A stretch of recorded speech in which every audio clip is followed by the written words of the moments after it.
Opa, tudo bem? Eu sou o Daniel. Eu ajudo pessoas a perderem o medo de falar em público e construírem apresentações impactantes. Seja muito bem-vindo, bem-vinda. E hoje nós vamos falar de 13 maneiras de manter a atenção da audiência.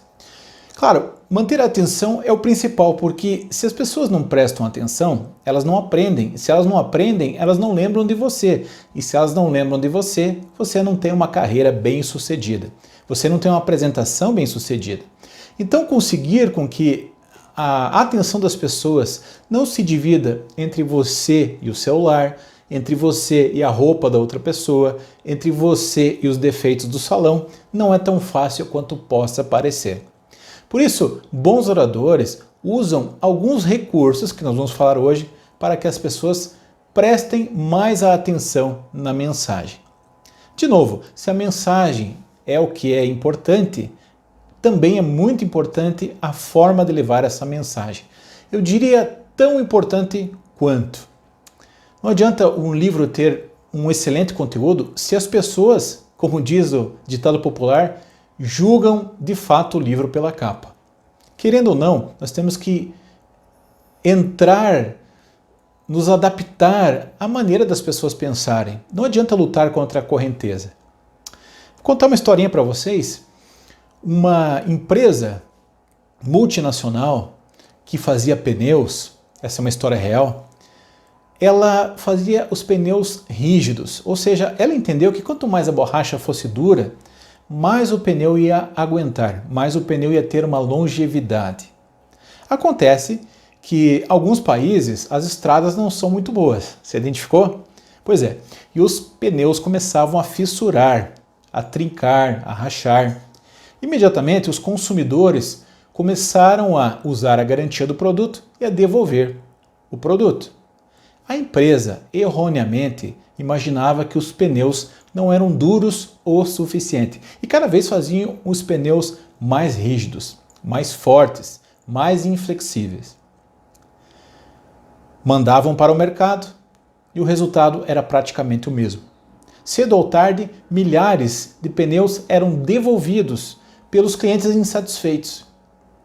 Quando a empresa estava quase falida, quase já sem recursos, quase sem alternativa, ela decidiu ouvir um colaborador interno que disse o seguinte: olha, desculpa, eu acho que vocês estão fazendo errado, vocês deveriam deixar o pneu flexível.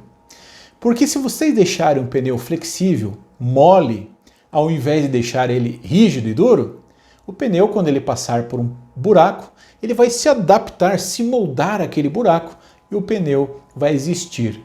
O pneu vai resistir porque ele se adapta, não porque ele é duro, não porque ele é rígido, não porque ele tenta ir contra a imperfeição das estradas. Talvez, como aquela empresa já não tinha mais o que fazer, já tinha tentado de tudo, decidiram dar ouvidos àquele colaborador. E pasmem, os pneus são assim até hoje, flexíveis. Mas, Daniel, o que tem a ver pneus com a minha vida de orador, com a minha vida de professor, com a minha vida de palestrante, de coach, de alguém, de um profissional que usa a comunicação? Tem tudo a ver.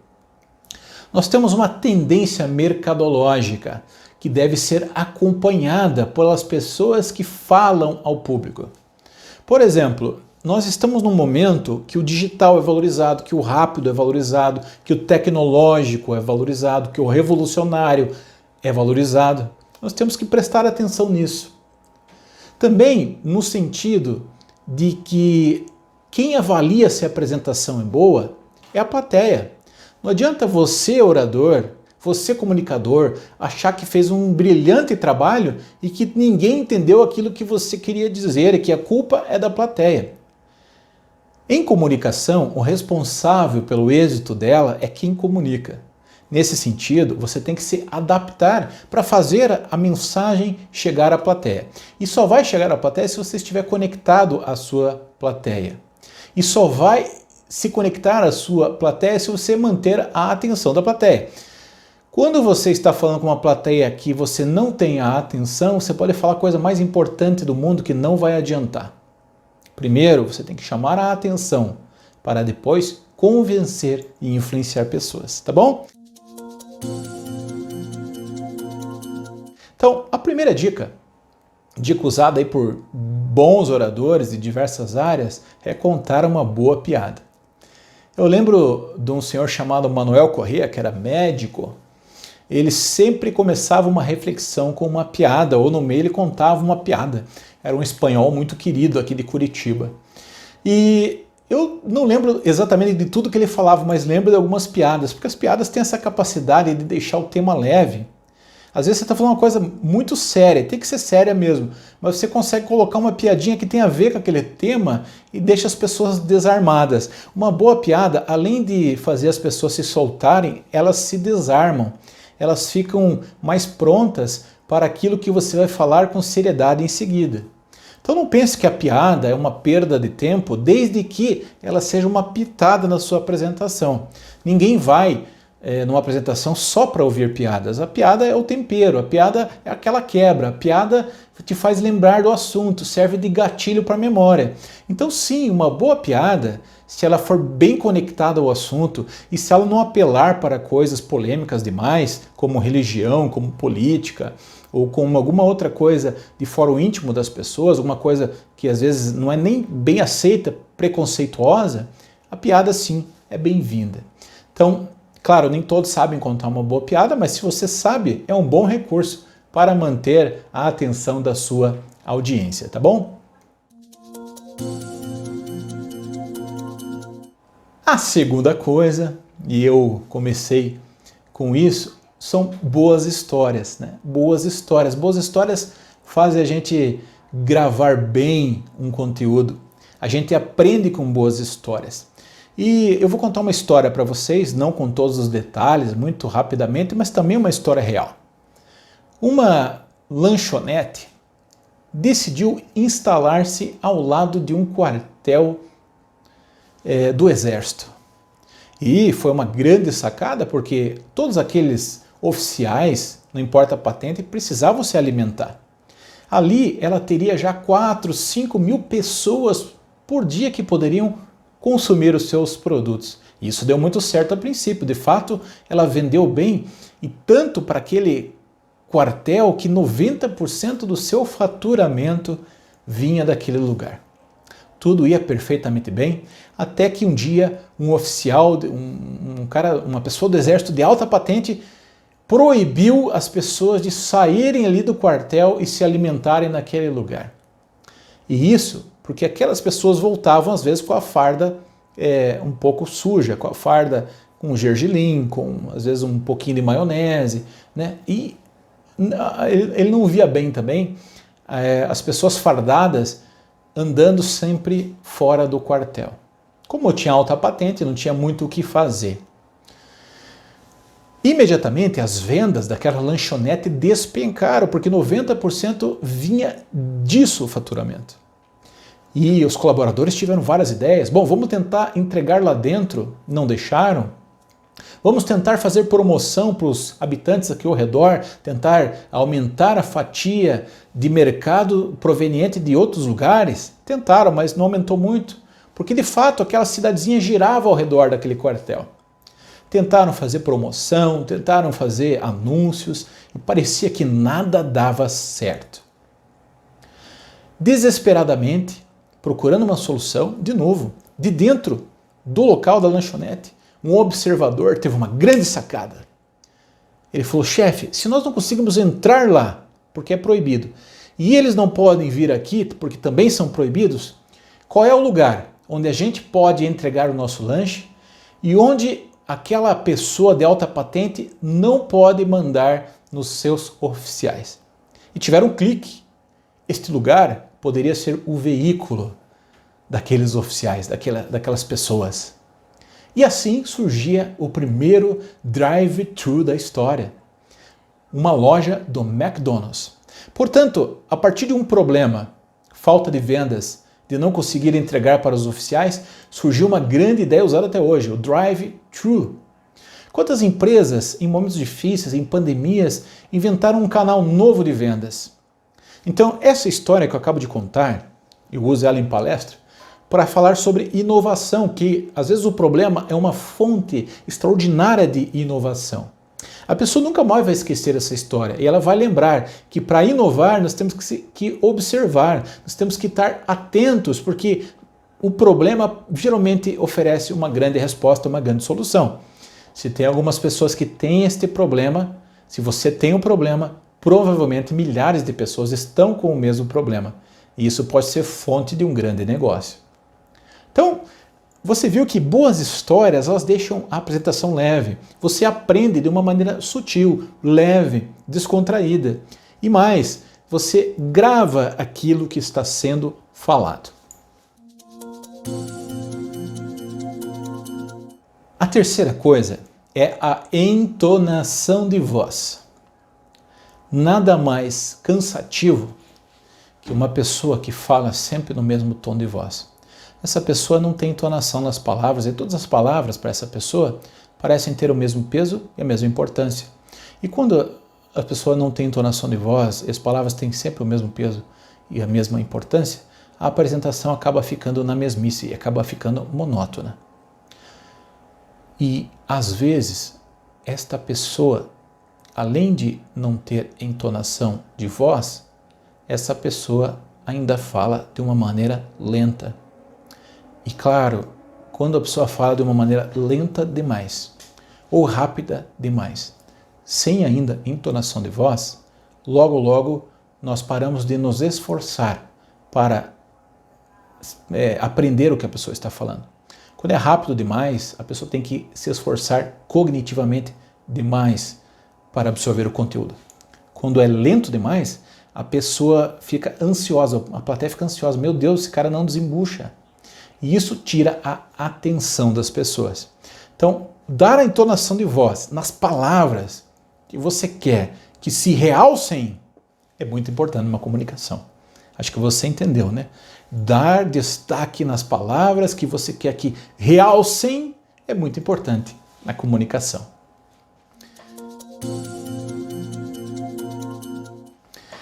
Quarta dica é a seguinte: as pessoas gostam de suspense, as pessoas querem saber o que vai vir depois. Quantos filmes ruins você terminou porque você imaginava? Deve ter um final excepcional, porque o filme é desgraçado de ruim. O filme é ruim demais. Deve ter um final excepcional. Vou assistir para ver onde vai dar. E, infelizmente, muitos deles só deu no lugar. Você sentiu raiva de ter perdido 1h30 da sua vida. Mas o importante é que o suspense ele é usado em novelas. Né? Sempre termina com o suspense do próximo capítulo. O suspense, que é um gênero, né, literário ou um gênero de filme, ele é muito importante porque ele nos faz prender a atenção. Quem é o culpado? Ele conseguiu dar a volta por cima? Ele teve uma alternativa? Como ele chegou até aqui? Eu quero aprender. Aonde isso vai dar? Então, o suspense, ele tem a capacidade ímpar de prender a audiência. Faça uso do suspense. Não entregue todo o ouro de uma vez só. Diga, olha, no final da palestra eu vou apresentar um método inovador para vocês. No final deste vídeo, no final dessa apresentação, eu vou dizer como eu cheguei aqui. No final da apresentação eu vou dizer como eu ganhei o meu primeiro milhão. Enfim, desde que seja algo real e desde que seja algo realmente interessante, o suspense tem o poder de segurar cativa a audiência.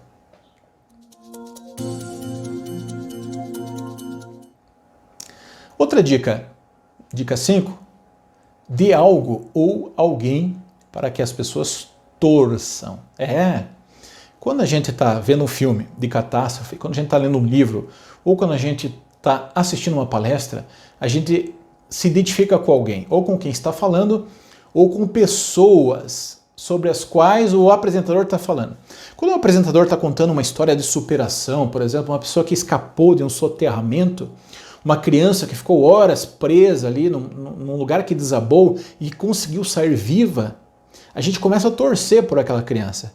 A gente começa a torcer por aquele animalzinho. A gente começa a torcer pelaquela situação. O ser humano ele gosta de resultados positivos. O ser humano gosta de boas notícias. E ele precisa de alguém para torcer. Dê alguém para essas pessoas torcerem. Você pode fazer isso na palestra como um todo, usando este personagem ou essa situação de fundo, de plano de fundo, ou você pode usar em momentos específicos da palestra. Você vai colocar um vídeo do YouTube, ou você vai contar uma história e fazer as pessoas torcerem. Um casal que se amava e que precisou se separar por causa do dinheiro, mas que querem ficar junto. Você começa a torcer por aquele casal. E torcer faz com que você não seja mais espectador, faz com que você participe da história. E quando você participa da história, certamente você tem a sua atenção retida.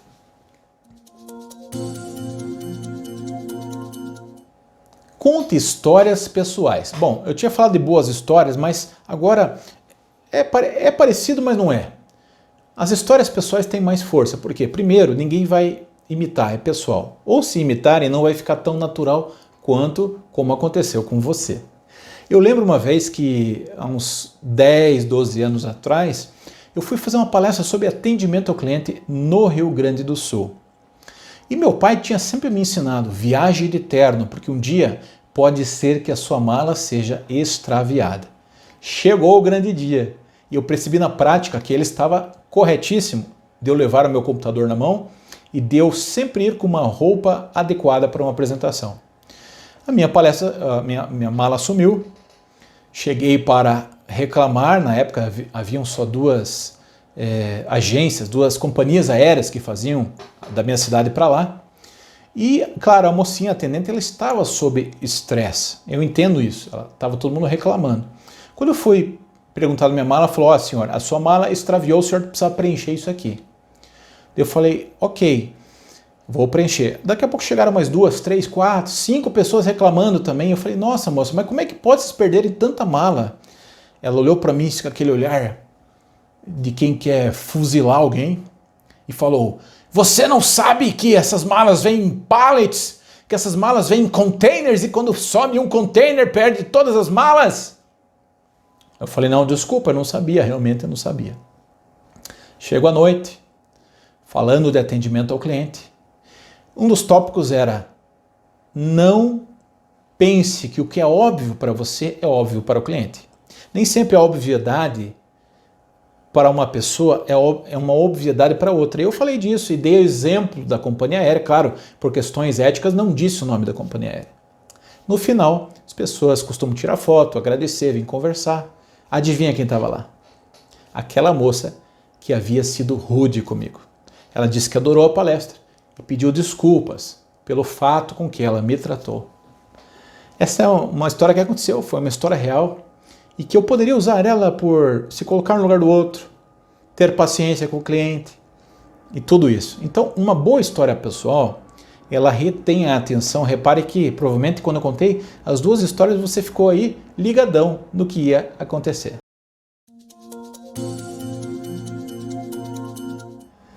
Dica 7, fale dos seus erros. Tá? Mas isso aqui você tem que ter um bom senso, tem que ter a medida. Porque se o seu erro for muito grotesco, pode ser que você perca a autoridade. E a autoridade é importante na fala. Agora, se for um erro pequeno, um erro comum, um erro que possa ensinar os outros, acho que você consegue conexão com a sua plateia, você consegue conexão com a sua audiência. Quando você não tem vergonha e nem medo de falar de um erro que você cometeu. E dizer que sim, às vezes as pessoas, por mais excelentes que sejam, elas acabam cometendo um erro. Errar, no final das contas, é humano. Tinha uma época que eu dava muita palestra e às vezes eu não sabia literalmente aonde eu acordava. Como às vezes eu tinha que estar de manhã numa palestra e à noite em outro lugar, ou no dia seguinte já no outro lugar, eu acabei já, às vezes, acordando no hotel e tendo que parar e pensar, onde eu estou mesmo? Já aconteceu isso.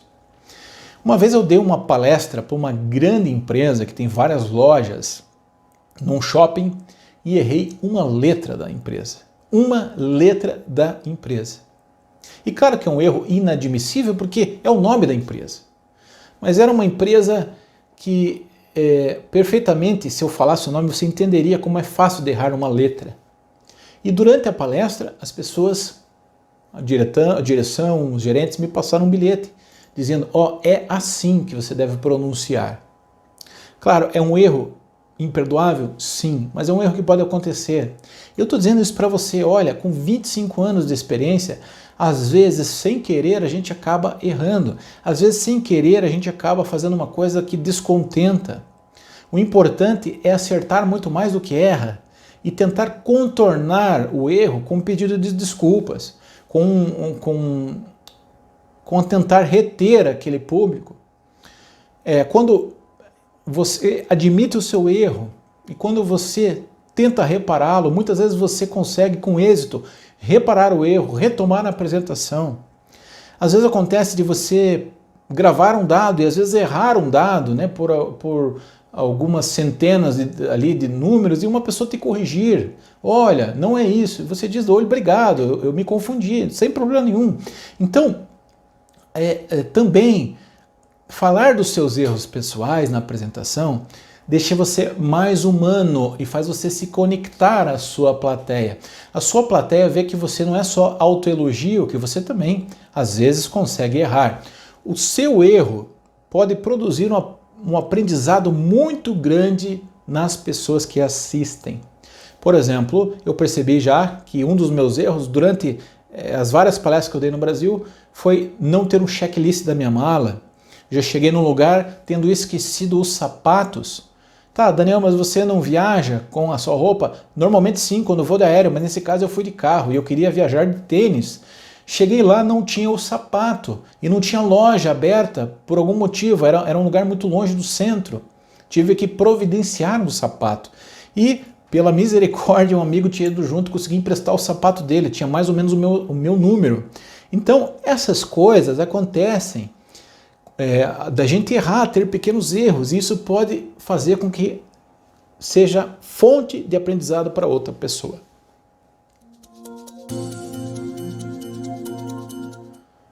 Oito, use slides criativos. Quando você está falando de serviço, a gente não vê serviço. Quando você está falando de palestra, a gente não enxerga a palestra. A gente diz que as pessoas avaliam uma palestra não só por aquilo que elas ouvem, mas também por aquilo que elas veem, a sua roupa, o seu computador, os seus slides. Por isso os slides têm que ser bons, não pode ter erro de português, não pode ser uma imagem quadriculada, a música não pode ser chiada. Um slide, gente, eu já vi, por exemplo, a palestrante de muitos anos de carreira tem um slide feio, horroroso, tudo colorido, coisa mais brega do mundo. Isso deprecia a palestra. Os seus slides têm que ser bons, têm que ser criativos, não podem ser repetitivos, tem que ter qualidade, se possível movimento. Seus slides têm que ser bons, os seus slides, quando a pessoa olhar para eles, as pessoas têm que dizer, nossa, que material fabuloso, bem feito. Isso concorre, desculpe, para que a sua apresentação seja boa.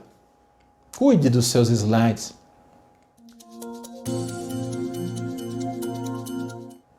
Outra dica importante é quando você está em pé, que você não fique plantado num lugar só. Quando você fica plantado ou plantada num lugar só, você faz com que a plateia se canse. Por quê? Porque você tem que ficar sempre olhando sempre para o mesmo lugar. E se você está na diagonal, isso cansa. Então, bons oradores, eles não ficam parados no palco, eles se locomovem, eles andam de um lugar para o outro, eles percorrem a plateia, o seu olhar percorre a plateia. Isso se torna mais dinâmico, porque, claro, quando você força a plateia a te acompanhar, você faz com que a plateia não tenha sono.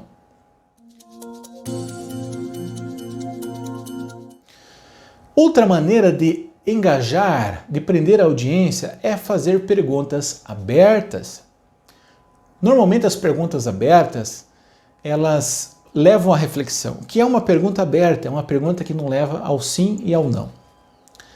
Vocês comprariam este produto? Explique por quê. O explique o porquê leva a uma resposta aberta. Eu compraria porque é próximo da minha casa, eu compraria porque é uma oportunidade de venda, eu compraria porque eu gosto da marca. Isso é uma pergunta aberta, é uma pergunta que não leva a resposta de sim ou não. A primeira parte é fechada. Você compraria o produto? Sim ou não. Mas a segunda parte, por quê? É uma pergunta aberta. Isso faz o público participar.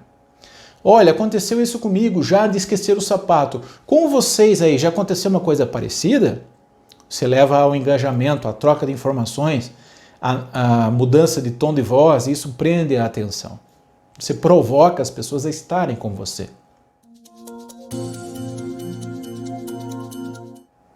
Outra dica é, faça perguntas fechadas. Talvez o público esteja tão tímido, talvez o público esteja tão introvertido, ou o climão esteja tão pesado, você está lá para fazer uma palestra, sei lá, motivacional, porque em breve vão demitir metade das pessoas e ninguém sabe quem vai ser demitido. Está um climão, isso acontece. As pessoas não querem falar, elas não estão bem. Então, no máximo, você pode fazer uma pergunta fechada. Concordo com isso, sim ou não? Vocês já passaram por isso, sim ou não? Estou indo bem até agora, sim ou não? Perguntas que levam a uma resposta fechada. Se o pessoal começar a reagir, aí você pode ir para as perguntas abertas, ou seja, as duas coisas podem caminhar juntas.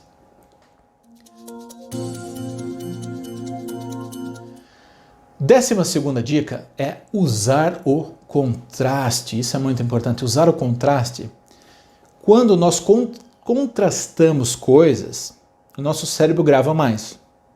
A palestra se torna mais dinâmica, mais interessante pelo contraste. Então, alto e baixo, claro e escuro, pequeno e grande, simples e luxuoso, o caro e o barato, os homens e as mulheres, os pobres e os ricos, os que preferem pagar à vista, os que preferem pagar a prazo. Esse tipo de comparações faz com que a sua palestra fique bastante interessante, porque as pessoas começam a ter um padrão de comparação e elas querem entender como é que funciona esse universo de jovens e adultos, de analógicos e pessoas digitais, de gerentes e líderes e tudo isso. Então, essa comparação feita de duas fontes que normalmente se contrastam é muito interessante, é muito rica para a apresentação.